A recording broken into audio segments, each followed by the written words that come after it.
Hello student, स्वागत है आप सभी का एक बार फिर से हमारे इस लाइव स्ट्रीम बीएससी बायो वाला में। स्टूडेंट, आज इस लेक्चर में मैं आपको कॉस्मिक वेक्टर के बारे में बताने वाला हूँ। इस कॉस्मिक वेक्टर में क्या क्या चीज़ें प्रेजेंट होती हैं उसको मैं बताऊँगा। किसने कॉस्मिक वेक्टर को सर्वप्रथम यानी कि कॉस्मिक वेक्टर की खोज किसने की थी, कब की थी, ये सब चीज़ें हम लोग इसी वीडियो में जानेंगे और इसके कुछ इम्पॉर्टेंट कैरेक्टर के बारे में और इसका यूज क्या होता है उसके बारे में हम लोग समझेंगे। ठीक, तो कॉस्मिक वेक्टर क्या होते हैं पहले वो समझिए। जो कॉस्मिक वेक्टर होते हैं ये प्लाज्मिड और cos site of phase lambda vector, जो मैंने प्रीवियस क्लास में बताई थी, cos site of phase lambda vector.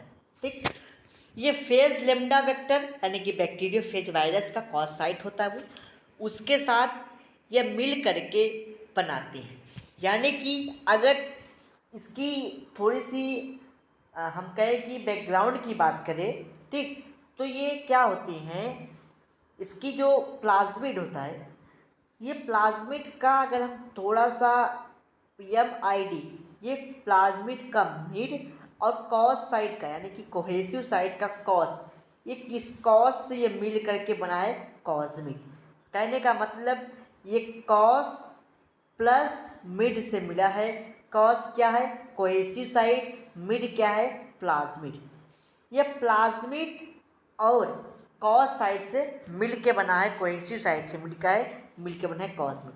तो कहने का मतलब ये क्या, एक प्रकार का हाइब्रिड है, हाइब्रिड वेक्टर है जो किससे मिल के बना है, प्लाज्मिड और कोहेसिव साइड से, कॉस साइड से। ठीक, सर्वप्रथम कॉस्मिक वेक्टर की खोज कोलियंस एंड हॉर्न्स ने किया था। कोलियंस एंड हॉर्न्स ने किया था, कब किया था, 1978। 1978 में कॉस्मिड की खोज की गई। ये क्या है, एक प्रकार का वेक्टर है, ये भी एक प्रकार का वेक्टर है जो कॉस्मिड और जो कैसे जो प्लाज्मिड और cos site of phase lambda vector से मिलके बना होता है। ठीक, यानी कि ये दो चीज़ों से मिलके बना होता है। किससे किससे मिलके बना होता है, कोहेसिव साइड से और प्लाज्मिड वेक्टर से। कहने का मतलब ये क्या है, ये एक प्रकार का हाइब्रिड है, हाइब्रिड है जो जो आपका प्लाज्मिड और फेज लेम्डा वेक्टर से मिलके बना है। ठीक, ओनली कंसिस्ट ऑफ कौन साइड, कॉस साइड। ठीक, cos side taken and connect in the plasmid result form, यानी कि इसमें प्लाज्मिड और फेज लेम्डा वेक्टर मिल करके आपस में कॉस्मिड का फॉर्मेशन करते हैं। अब हम आपको कॉस्मिड के कुछ फीचर के बारे में बता देते हैं कि कॉस्मिड जो होता है, कॉस्मिड एक प्रकार का वेक्टर है, उस वेक्टर में क्या क्या चीज़ें प्रेजेंट होती हैं। ठीक, क्या क्या चीज़ें प्रेजेंट होती हैं उसके बारे में हम आपको बताते हैं। तो अगर आपको वीडियो अच्छा लग रहा हो तो वीडियो को लाइक कर दीजिए, चैनल को सब्सक्राइब कर दीजिए, बेल आइकन दबा लीजिए ताकि आपको डेली के डेली नोटिफिकेशन मिलते रहें। और बीएससी 4th सेमेस्टर की जो क्लासेस अभी तक चलती आ रही हैं उसके प्लेलिस्ट में आप चले जाइए, आपको सारी क्लासेस सीक्वेंस से मिल जाएंगी।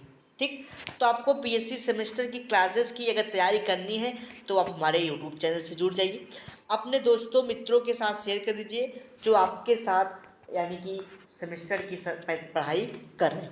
ठीक, तो देखिए जो आपका कॉज साइट होता है इसमें एक होता है ORI रीजन, यानी कि रिप्लिकेशन ऑफ प्रोटीन का रीजन होता है, सॉरी ओरिजिन ऑफ रिप्लिकेशन होती है, जहाँ से आपका रिप्लिकेशन स्टार्ट होता है। और इसमें क्या क्या होते हैं इसको जानने के लिए थोड़े से हम डायग्राम अगर इसका देख लें तो ये ज़्यादा बातें समझ में आएगी। तो क्या होता है इसमें, एक ओरिजिन ऑफ रिप्लिकेशन होता है। ठीक, ओरिजिन ऑफ रिप्लिकेशन होता है, इस पे MPR होता है यानी कि एक मार्कर जीन होता है, ये पूरा क्या है मार्कर जीन है, यानी कि ये MPR क्या है, एम्पिसिलिन रेजिस्टेंट जीन है, जो क्या करते हैं, जो एक मार्कर की तरह उपयोग किए जाते हैं और DNA को, डिजायर्ड DNA को मार्कर जीन प्रोवाइड कराता है, यानी कि यहाँ पे आके आपका फॉरेन डीएनए यानी कि जीन ऑफ इंटरेस्ट आके ऐड कर जाता है, ऐड हो जाता है। ठीक, देखिए ये जो आपका कह सकते हैं आपका जो ये कॉस्मिक वेक्टर होते हैं, कॉस्मिक वेक्टर में जो है कि क्या होता है, बहुत सारे, कहने का मतलब रिस्ट्रिक्शन एंडोन्यूक्लिएज होता है जहाँ से जीन ऑफ इंटरेस्ट आके ऐड करता है। ये क्या है, आपका एम्पिसिलिन है, एम्पिसिलिन रेजिस्टेंट जीन है। उससे पहले इनको प्लाज्मिड रिस्ट्रिक्शन एंडोन्यूक्लियस से मुकाबला करना पड़ता है, यानी कि इससे सबसे पहले जो फॉरेन डीएनए आएगा, फॉरेन डीएनए आएगा तो पहले इन सबसे इनकी मुलाकात होगी। यहाँ से अगर जो रिस्ट्रिक्शन जो भी उसमें साइट होगा, अगर उसमें पीएचटी साइट है, इकोआर साइट है, बाम H1 है, हिंड सेकेंड है, जो भी साइट्स होंगी उसके साथ वो बाइंड करेगा, वहाँ से काटेगा, उसको काटने के बाद उसको जोड़ देगा, जोड़ने के बाद वो एम्पिसिलिन के साथ जुड़ेगा, एम्पिसिलिन जुड़ेगा, फिर फेज लेम्डा वेक्टर जुड़ जाएगा। फेज लेम्डा वेक्टर जुड़ करके ये लोग क्या करेंगे, आरडीएनए का फॉर्मेशन करेंगे, आरडीएनए का फॉर्मेशन करेंगे। तो यही इसकी थोड़ी सी क्या है, यही इसका क्या है, कैरेक्टर है। तो कैरेक्टर में मैंने क्या क्या बताया था कि जो आपका डीएनए होता है इसमें ओआरआई रीजन होता है, बहुत सारे क्या होते हैं, रिस्ट्रिक्शन एंडोन्यूक्लिएज होते हैं। ठीक, जैसे PHT1, इक्वार1, साल1 फर्स्ट, BMH, ठीक, बाम H1, हिंड सेकेंड। तो ये सब क्या रिस्ट्रिक्शन एंडोन्यूक्लियस RE है जिसको बोलते हैं, साइट्स है। इसमें एक एम्पिसिलिन होता है, ठीक, फेस लेम्डा वेक्टर होता है जहाँ से आके आपका फॉरेन डीएनए ऐड करेगा और यहाँ पे आरडीएनए का फॉर्मेशन करेगा। तो यहाँ पे क्या होता है, क्लीवेज साइट होता है, जहाँ से क्या होता है, देखिए क्लीवेज साइट होते हैं, मैंने बताया ना cleavage site restriction endonuclease site होता है जहाँ से काटा जाता है और वहाँ से आपके मार्कर जीन को जोड़ देता है।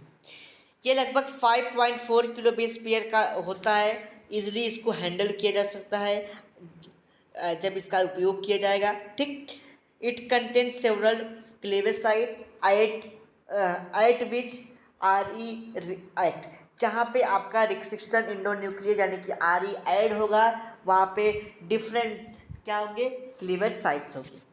ठीक, cloning capacity of this vector is 35 to 48 kilo base pair long desired.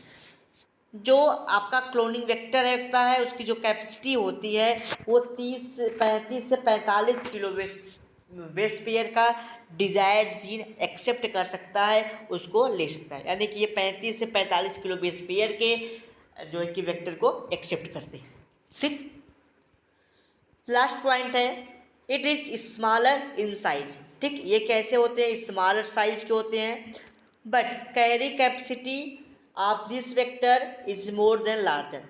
इसकी साइज तो छोटी होती है, बट ये जो है कि खुद से बड़े वेक्टर को अपने अंदर लार्जर डीएनए को एक्सेप्ट करते हैं, कैपेसिटी करते हैं, उसको ग्रहण कर लेते हैं। ठीक, इसकी साइज तो छोटी होती है, ठीक, बट ये उससे ज़्यादा, उससे लॉन्ग डिजायर्ड जीन को एक्सेप्ट कर लेते हैं।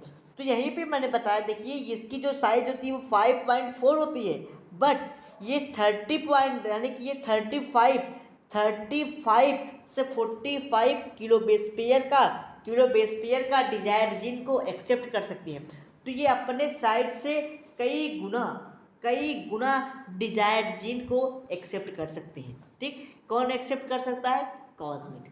ठीक, तो कॉस्मिड की ये कुछ आपको मैंने फीचर्स के बारे में बताया, कैरेक्टर के बारे में बताया। अब मैं आपको कॉस्मिड के थोड़े से यूज़ बताता हूँ। तो जो कॉस्मिड वेक्टर है इसका उपयोग क्लोनिंग वेक्टर यानी कि ये जो फ्रेगमेंट होता है, ये इसका उपयोग सबसे ज़्यादा कर सकते हैं आप बायोटेक्नोलॉजी में यूज किया जाता है। ठीक, यानी कि इसको क्लोनिंग करने में इसका उपयोग किया जाता है। सबसे ज़्यादा चीज़ें क्या बनाई जाती है इससे, जिससे कोई छोटी चीज़ें स्मॉल साइज की हैं, ये क्लोनिंग वेक्टर इसके साथ जोड़ दिया जाता है, डिजायर्ड जीन को जोड़ करके इसकी साइज बड़ी कर ली जाती है। ठीक, और ये छोटे कम स्पेस पे बहुत सारी चीज़ें, यानी कि ये छोटे ही साइज के होते हैं, बट उससे ज़्यादा चीज़ें को ये एक्सेप्ट कर लेते हैं। फॉर एग्ज़ाम्पल, जैसे किसी धागे को अगर फैला दिया जाए तो वो काफ़ी लंबा हो जाता है, बट जब इसको कॉइल्ड कर दिया जाता है तो ये छोटे प्लेस लेते हैं। ठीक उसी प्रकार ये अपने ज़्यादा साइज के, अपने ज़्यादा बड़े साइज के फॉरेन डीएनए को लार्जर डीएनए को एक्सेप्ट कर लेते हैं। ठीक, तो ये क्या है, it is widely use for the cloning, इसका उपयोग क्लोनिंग के लिए किया जाता है। ऑफ लार्जर फ्रेगमेंट, बड़े फ्रेगमेंट को क्लोनिंग करने के लिए किया जाता है। ठीक, जो कैसा होता है, फॉरेन डीएनए होता है जिसको आप लोग जीन ऑफ इंटरेस्ट कहते हैं। और इसके बारे में तो मैंने आपको डिस्कस कर दिया था कि इसमें बहुत सारे क्या होते हैं, आरई होते हैं, रिस्ट्रिक्शन इंडोन्यूक्लियेज होता है। ये क्या है, फेज लेम्डा वेक्टर है, ये एमपीआर है, जीन रेजिस्टेंट जीन है, मार्कर जीन इसको बोलते हैं। ये ओआरआई है, ओरिजिन ऑफ रेप्लिकेशन है। ये क्या साल1, ये भी क्या एक प्रकार का आरई है, रिस्ट्रिक्शन इंडोन्यूक्लियेज है। ठीक, इन सारे के फुल फॉर्म मैंने प्रीवियस क्लास में बता दिए थे कि पीएचटी इको R1 बामूच1 हिंट सेकेंड साल1 सभी के फुल फॉर्म मैंने जब आर्टिफिशियल पढ़ाया था, आर्टिफिशियल वेक्टर, तो सारे के बारे में आपको बता दिए होंगे। सर आप लोगों को क्लास देखे होंगे और सारे के सारे नोट आउट किए होंगे। ठीक, चलिए मिलते हैं अगले लेक्चर में। अगले लेक्चर में आपको कॉस्मिक वेक्टर के बारे में, कॉस्मिक वेक्टर तो ये कंप्लीट होता है, प्रोसेस ऑफ या फिर कह सकते हैं स्टेप्स ऑफ आरडीएनए का स्टेप्स मैं आपको अगले लेक्चर में बताऊंगा। ठीक, तो चलिए मिलते हैं अगले क्लास में। अगर आपके कोई डाउट, आपके कोई क्वेरीज, आपके कोई क्वेश्चन रह जाते हैं तो आप हमारे व्हाट्सएप नंबर 9598308044 पे व्हाट्सएप के थ्रू मैसेज करके अपने डाउट क्वेश्चन को पूछ सकते हैं। अब पीडीएफ नोट्स के लिए आप टेलीग्राम चैनल को ज्वाइन कर सकते हैं। टेलीग्राम चैनल को ज्वाइन करने के लिए आप जैसे ही हमारे व्हाट्सएप नंबर पर मैसेज करेंगे तो आपको एक लिंक मिलेगा, वहाँ पे लिखा होगा टेलीग्राम लिंक, वहाँ से आप ज्वाइन होकर के पीडीएफ नोट्स को प्राप्त कर सकते हैं।